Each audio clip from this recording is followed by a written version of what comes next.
Hey everybody, how's it going? Welcome to the first episode of the Haunt Collection podcast. My name is Chris Codina. I will be your host. I have already posted an introduction video that kind of talks about myself, goes into what the idea is for this show, but just in case you missed that, I want to just give you a quick rundown of the plan. Basically, I will take creepypasta, online horror stories, that sort of thing, and just read them along with you guys, talk about them, analyze, criticize, and just basically promote this medium that I truly do care about. Without taking any more time away from the stories, let's take a look at our first entry. I have selected The Smiling Man by Reddit user Blue Title. This was originally posted in April 2012 on Reddit's Let's Not Meet forum. And we're going to talk about why I find that interesting a little bit later. But without any further ado, let's take a look at This Smiling Man. About 5 years ago, I lived downtown in a major city in the US. I've always been a night person, so I'd often find myself bored after my roommate, who was decidedly not a night person, went to sleep. To pass the time, I used to go for long walks and spend the time thinking. I spent 4 years like that, walking alone at night, and never once had a reason to feel afraid. I always used to joke with my roommate that even the drug dealers in the city were polite. But all of that changed in just a few minutes of one evening. It was a Wednesday, somewhere between 1 and 2 in the morning, and I was walking near a police-patrolled park quite a ways from my apartment. It was a quiet night, even for a weeknight, with very little traffic and almost no one on foot. The park, as it was most nights, was completely empty. Okay, so, nice little introduction here. Nothing too stand out. We're introduced to our narrator, who we learn is a night person. I'm curious as to what city this is in the U.S. that it's you feel pretty comfortable going and walking around all hours of the night, especially in city parks. Although it does say it's police patrolled. I myself live in a major city. Chicago to be exact, and I don't know, no matter what area I lived in, I don't know if I would be comfortable walking around alone at night, even if it was a patrolled park. But that's just me. Obviously, this city is pretty nice. We have a little bit of foreshadowing. He mentions that, this peaceful existence changed in the few minutes of one evening, which, of course, we're about to learn about. Not too much here, just, a decent setup of, this is a nice city. Even people that are generally not too nice are nice. So let's take a look at what changed it for our narrator. I turned down a short side street in order to loop back to my apartment when I first noticed him. At the far end of the street, on my side, was the silhouette of a man, dancing. It was a strange dance, similar to a waltz, but he finished each quote-unquote box with an odd forward stride. I guess you could say he was dance-walking, headed straight for me. Deciding he was probably drunk, I stepped as close as I could to the road to give him the majority of the sidewalk to pass me by. The closer he got, the more I realized how gracefully he was moving. He was very tall and lanky, and wearing an old suit. He danced closer still, until I could make out his face. His eyes were open wide and wild, head tilted back slightly, looking off at the sky. His mouth was formed in a painfully wide cartoon of a smile. Between the eyes and the smile, I decided to cross the street before he danced any closer. Okay, so here's our eponymous smiling man.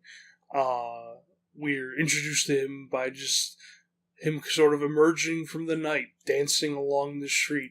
which is it's interesting. I think this is obviously it's very context based. If you were on a busy street and you saw somebody dancing along at night, it's just easy enough to pass them along as being drunk. Even our narrator says he was probably just a drunk guy uh, dancing along. But because it's an empty street and you're alone, it's easy to see how you would be unnerved by that, and that's kind of the important part of this story. It's a situation that might be kind of funny at the most, in a different context, but because of the solitude, it becomes very much more sinister. Let's take a look at the description of our Smiling Man. It's a tad on the tropey side. I think these were probably already creepypasta tropes by this point. Slenderman came out when 2009 was it? So 3 years before this, and we kind of have the tall, lanky, wearing a suit, um, wide eyes, the crooked head, the natural position, and most tropey of all in creepypasta is the big Joker rictus grin that I feel like we hear about like all the time. I'm pretty sure Jeff the Killer also existed at this point. Just the big unnatural smile, the unnatural body position. It's pretty tropey, but the nice thing about this is it isn't, as far as we can tell, like a monster or like a Joker type where he has like a costume or anything like that. It's just sort of a weird looking guy. Um, I guess if we're to see this as set in reality, those are just kind of things that you would see that a real person could do. He's not going to have tentacles coming out of his back. His eyelids aren't going to be burned off. You can't have that in the real world.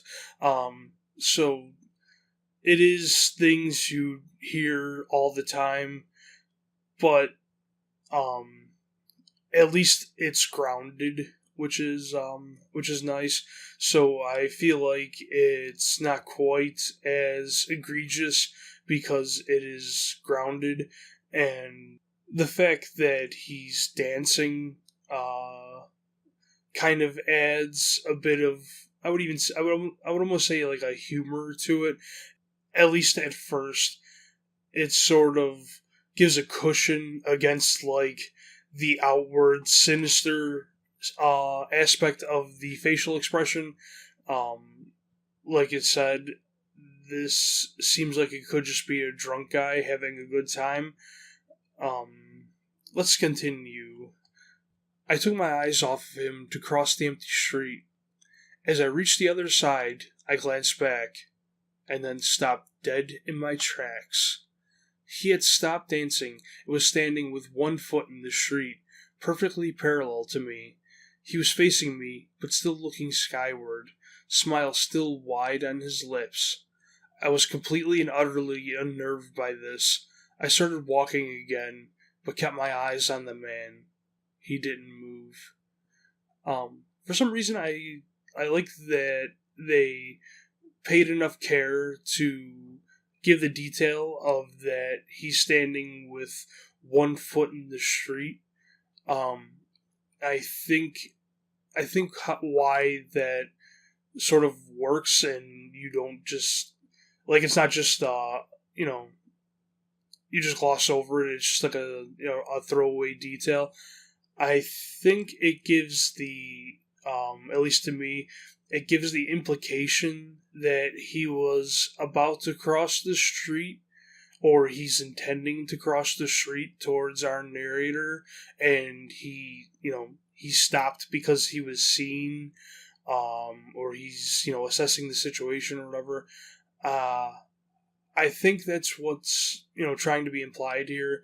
So I like that detail because it's starting to show early that this guy is a potential threat, but it doesn't show it too strongly. Yeah, it's a good move. I like that. Let's continue and see. Let's see what happens next. Once I had put about half a block between us, I turned away from him for a moment to watch the sidewalk in front of me. The street and sidewalk ahead of me were completely empty.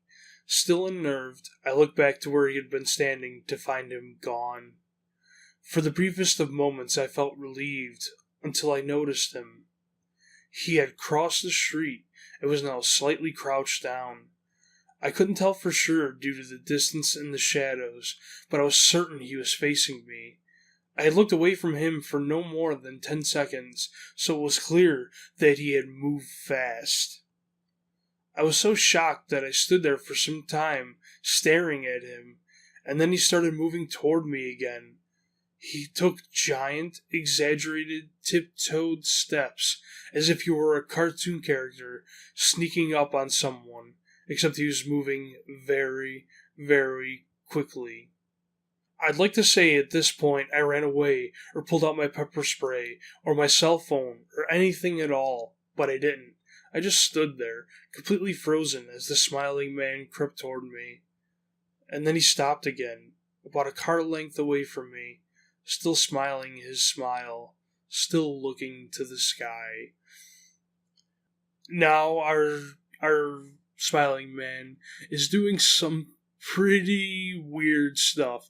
Not only does he apparently move very quickly to cross the street, as he moves into position in the 10 seconds that our narrator looks away, but he's stopped dancing and he's sort of crouched down, and like it says, it's doing this like cartoon sneak towards the narrator.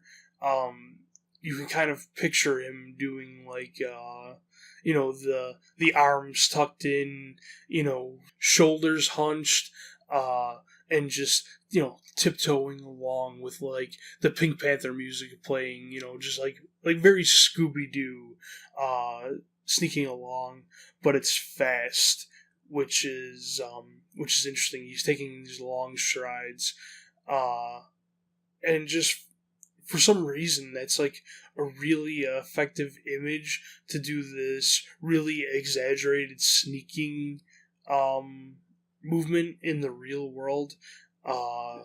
There's another story that just comes to mind where this is used effectively on the Knife Point Horror podcast, the episode Staircase, that also kind of uses the cartoon sneaking movement to a very effective end.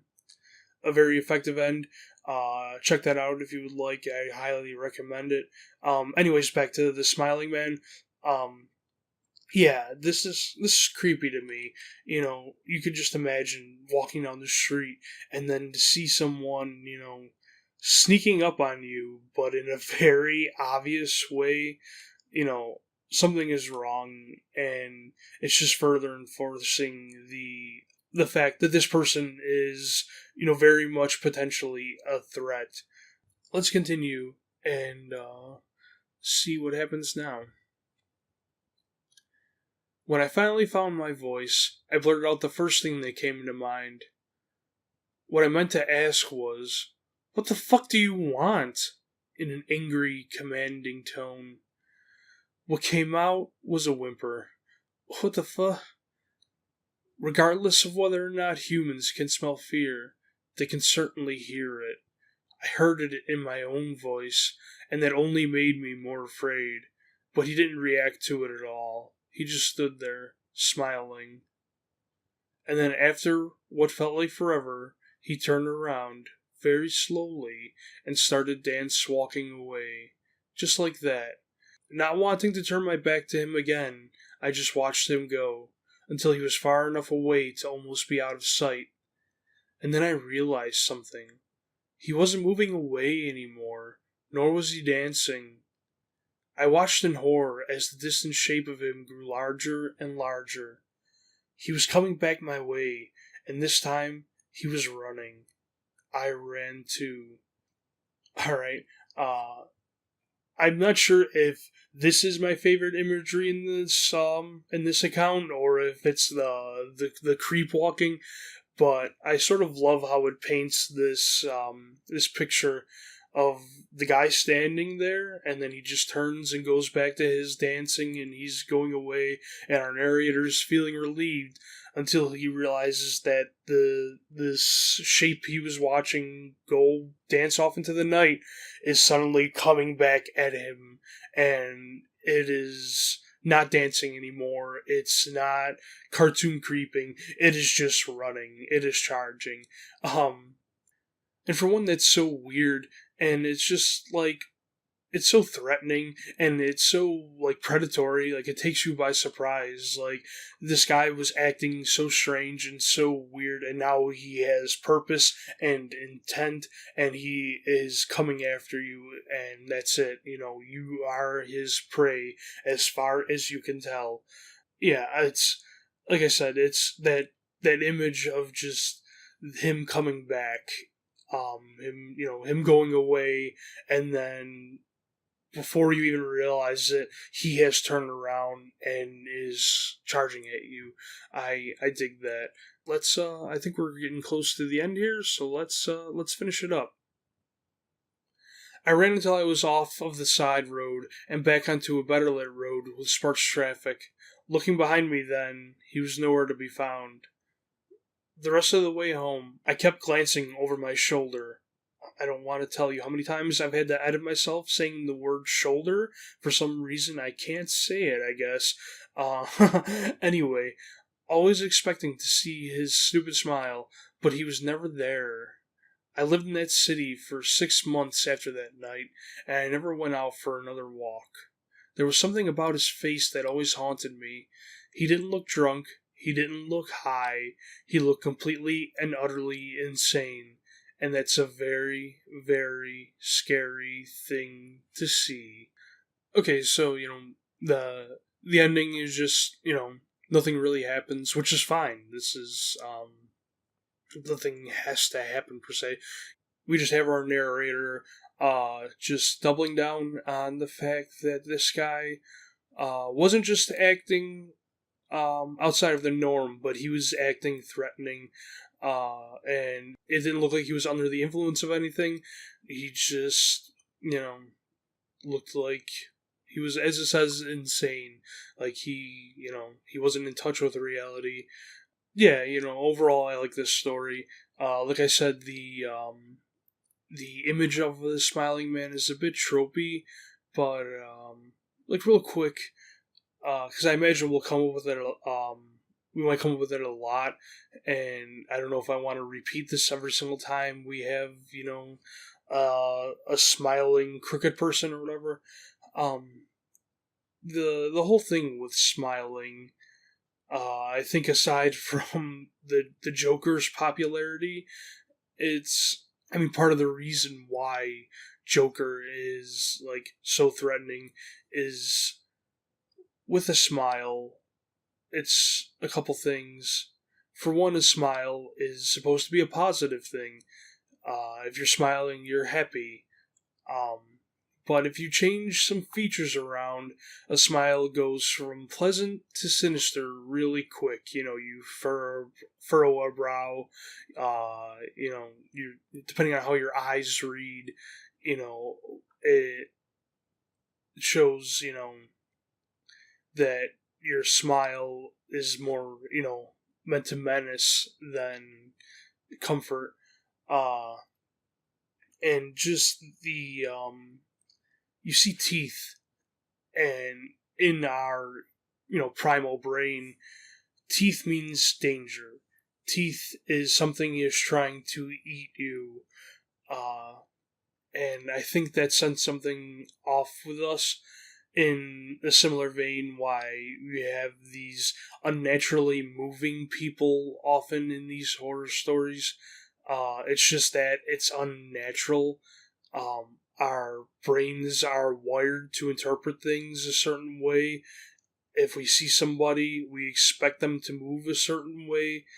So if they're moving with their head sort of cocked and looking up into the sky, and also maybe looking at you, it's just that's not um it's not a way we expect people to move or to stand or to hold themselves.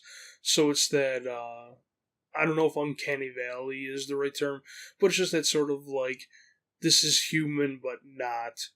So I know why that stuff is creepy. It's just we see it a lot, so I might be, I might come off kind of jaded about them, but I understand why seeing a smiling, creepy, crooked creature is, scary to people.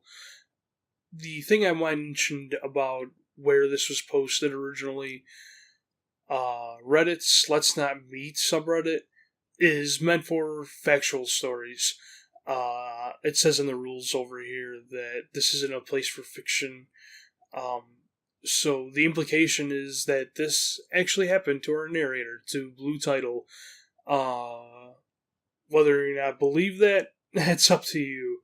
The fact that it was posted on No Sleep a few weeks later, I think it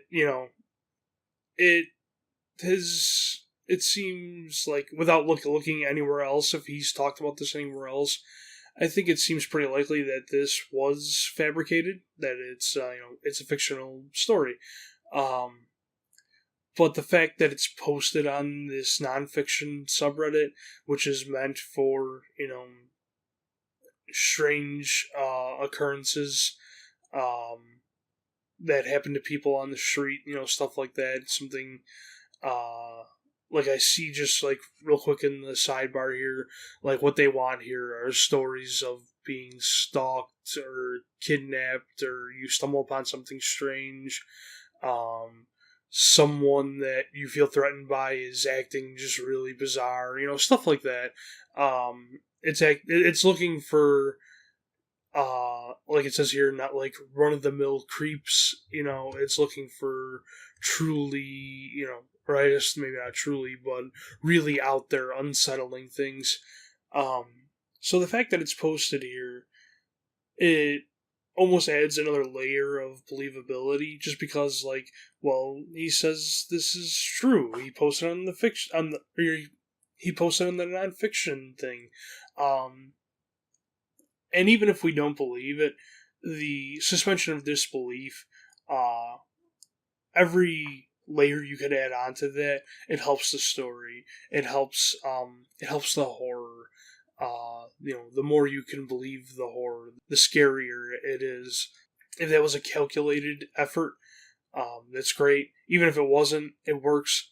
But yeah, this story did find its way over to No Sleep, which you might know is Reddit's like really popular place for people to post horror stories that they write, that are often first person. They're often presented as something that really happened to somebody.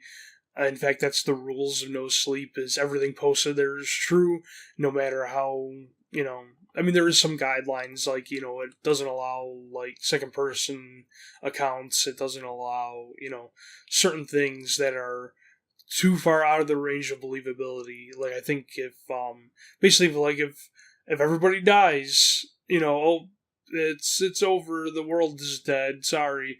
I don't know if those are allowed on No Sleep, because then it hinders the believability too much. It's a fictional forum that is, to use a wrestling term, is in kayfabe. It's meant to be presented as real, even though it isn't. I don't think the Smiling Man story actually happened, but whether you can really ponder on it, the fact that we do have the option of saying, well, maybe this did happen, I think that helps it.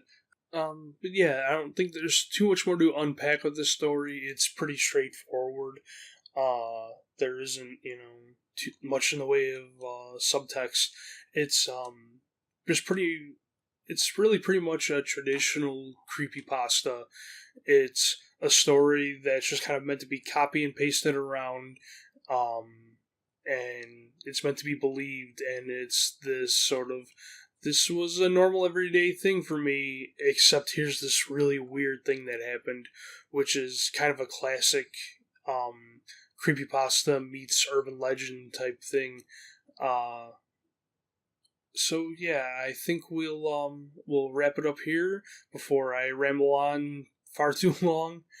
Um, just to give a few closing words. Uh, yeah, I dig the Smiling Man. It's a good one. I will include a link to it in the description below.